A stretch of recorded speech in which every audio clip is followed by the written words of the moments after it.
The 2022 MLB season has come to a close, and today I'm going to be giving you the top 50 players from the 2022 MLB season. This is different than the top 50 players for 2023, which is opinions based. This is completely statistically based. In fact, I actually made a statistics system so that we can see who indeed is the best player and who are the best players in baseball from this past year. It encompasses just about everything. I'd say the only thing it does not take in is base running, but not the most important part of anyone's game anyway. So with that being said, let's get right into the video. The statistic system is called WVC. It stands for weighted value created. So the numbers are, it's kind of like WAR, but the numbers are going to be much higher, and it's a much more simpler way of calculating it than WAR. WAR takes in a lot of the same stats, but it weights it a lot differently. That's why it's called weighted value created. But I'm going to be giving you the top 50 players, and this is pitchers and position players. So it does encompass it, and it does weigh each thing. Starting off with the number 50 player in the MLB from 2022, that's Joe Musgrove. Musgrove's 6.8 WVC is headlined by a 1.7 value coming from his whip. A very low whip accounted for a very nice season for Joe Musgrove. Despite the down year, Juan Soto comes in as the 49th best player in the MLB from this past season. A 7.2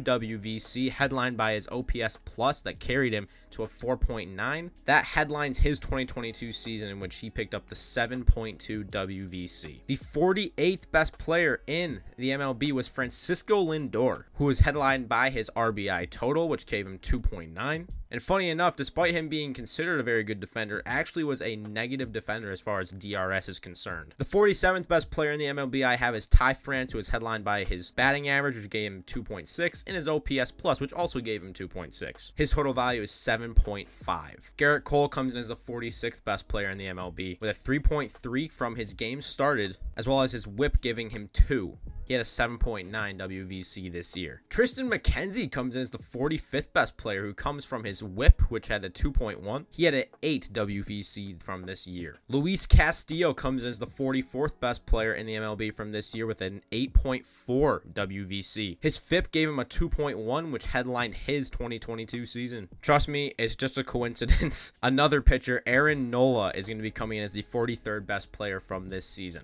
An 8.7 WVC plus headlined by his whip and FIP, which gave him a total of 4.4. High strikeout pitcher, it's going to make sense. Gives up a lot of long balls though as well. Corbin Burns is going to come in as the 42nd best player in the MLB from this season. He had a 9.3 WVC, which is actually tied for 42nd, but the guy ahead of him had a little bit better of a season. His 3.3 from his game started is what headlines his statistic. Shane Bieber as well with a 9.3 comes in as the 41st best player in the MLB from this year. His FIP gave him 2.1 in value for the 9.3 that he had. The 40th best player, and yes, another pitcher, is Zach Wheeler, who is headlined by his 2.2 from his ERA plus for a 9.4 WVC. Shane McClanahan comes in as the 39th best player, whose whip carried him, as well as his FIP, which was kind of okay. Wins-loss was not that great. 9.5 for his WVC. I'm starting to get a little bit concerned because I am just realizing there's like 12 pitchers in a row. Framber Valdez comes in as the 38th best player in the MLB from this past season with a whip at 2, which headlines his statistics. 3.1 from his games started as well. I'm telling you, this does encompass practically everything. It comes in games started, whip, FIP, ERA. Wins and losses, while they're not important, they're very substantially situational. They have a slight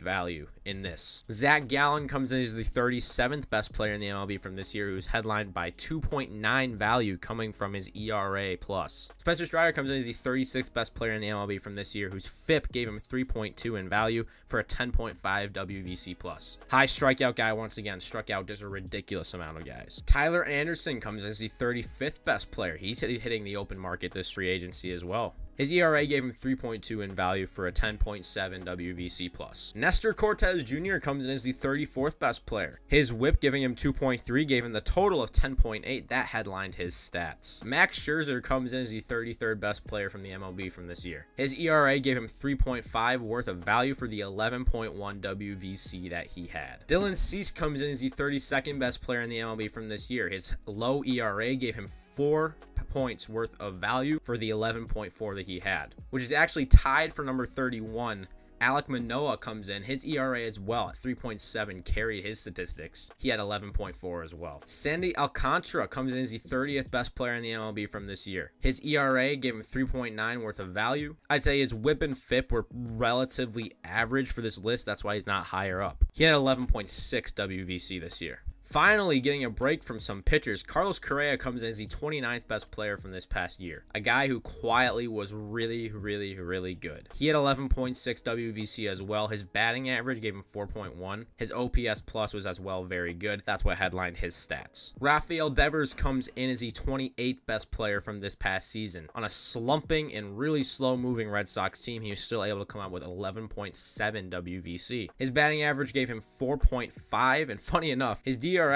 gave him -3. It was a -6 DRS, but he still was able to get into the top 30, 4.1 OPS plus as well. Alejandro Kirk comes in as the 27th best player. He had a ridiculously high defensive runs saved, gave him 4.5 points worth of value. His batting average as well carried him. He had a 12.1 WVC. Marcus Semien comes in as the 26th best player from the MLB from this season. A really high DRS. He had 12 DRS this season. That carried his stats. Got 6 points out of it for 12.3 WVC. Also played a lot of games. That really helps. Best abilities, availability. Trey Turner comes in as the 25th best player in the MLB from this year. His batting average gave him 4.8 worth of points for the 12.5 WVC that he had. Tony Gonsolin comes in as the 24th best player in the MLB from this year. Even despite missing time, his ERA was so low that it gave him 4.8 points of value. 12.7 is where he ended up. Julio Rodriguez comes in as the 23rd best player in the MLB from this year. His batting average and OPS plus gave him a total of 8.1 in the value charts. His overall total was 12.7. Jose Abreu comes in as the 22nd best player in the MLB from this year. His batting average and OPS plus gave him a ridiculously high 8.7 to add to his total, which ended up being 13.2. Xander Bogaerts hitting the open market as well. He comes in as a 21st best player in the MLB. 5.7 from his batting average, and his OPS plus gave him 3.1. He had a dead even 14 WVC. Mike Trout as well had 14 WVC. He missed a lot of time. That's really the reason why he's not higher on this list, but still a really good season. You see he gets -1.1 ending up from his games played, and he was an average defender according to defensive runs saved. So batting average, home runs, OPS plus were all really good. That carried him to the 14 he had. Vlad Guerrero Jr. comes in as the 19th best player in the MLB. His DRS ended up being 3 for 1.5 to add to the total. Is that really Gold Glove defense? I don't know. OPS plus was very good as well. JT Realmuto comes in as the 18th best player from 2022. Bryce Harper and Kyle Schwarber were both guys who just missed on this list. They were the number 51 and 53. Regardless, JT Realmuto was headlined by his batting average, defensive runs saved, and OPS plus for the total of 14.3 that he had. Max Fried comes in as the 17th best player in the MLB from this year. His very low ERA gave him 6.4 to add to the total of 14.4. Dansby Swanson comes in as the 16th best player in the MLB from this year. His batting average and defensive runs saved are going to help him make a lot of money on the open market this year for his 14.7 WVC that he had. Pete Alonso comes in as the 15th best player from this season. His RBIs and OPS plus carried him, 15.2 that he had. A lot of RBIs this year. Manny Machado comes in as the 14th best player in the MLB. Batting average was really good. OPS plus was really good, but what was surprising, there is no doubt in my mind that he is one of, if not the best defensive third baseman in baseball, but his defensive runs saved was actually negative this year. He ends up with a 15.5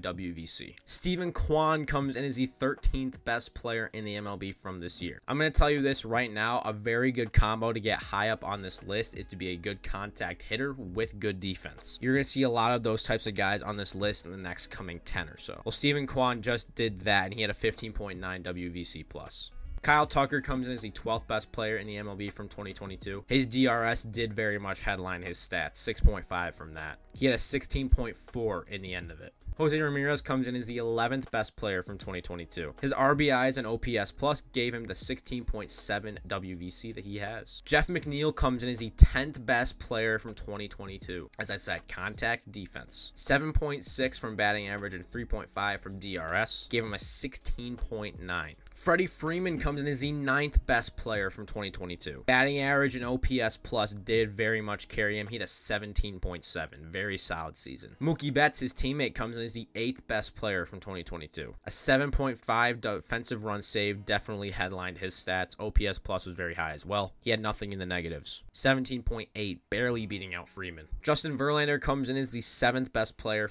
in the MLB from 2022.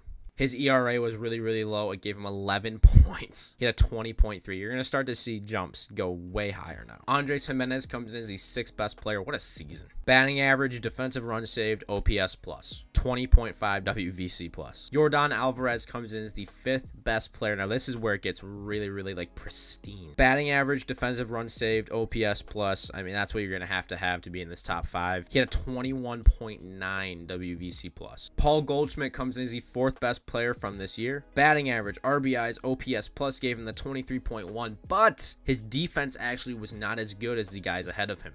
Nolan Arenado comes in as the 3rd best player from 2022. Batting average, his defensive run saved was way higher than Paul Goldschmidt, and his OPS plus gave him a 25.5. The number 2 spot, this is actually the decider of the AL MVP, Shohei Ohtani. And yes, it does include both his pitching and his hitting. His total was 25.8, but let me just go through some of the numbers. His pitching stats are first. It looks like his FIP was really low. His OPS plus was really, really high. That's what really got him up to that 25.8, but it still was not enough to outtake Aaron Judge. Batting average, home runs, RBIs, OPS plus gave him a 30.2 WVC. He comes home with the number 1 player from 2022, very rightfully deserved. Thank you guys for watching this video. If you did enjoy, remember to leave a like as well as subscribe. A lot of more content coming at you. More card opening content going to be coming out. Make sure you go follow me and all my socials in the description. Subscribe, I would appreciate it. Worked very hard on this video. I'll see you guys in the next one. Peace out.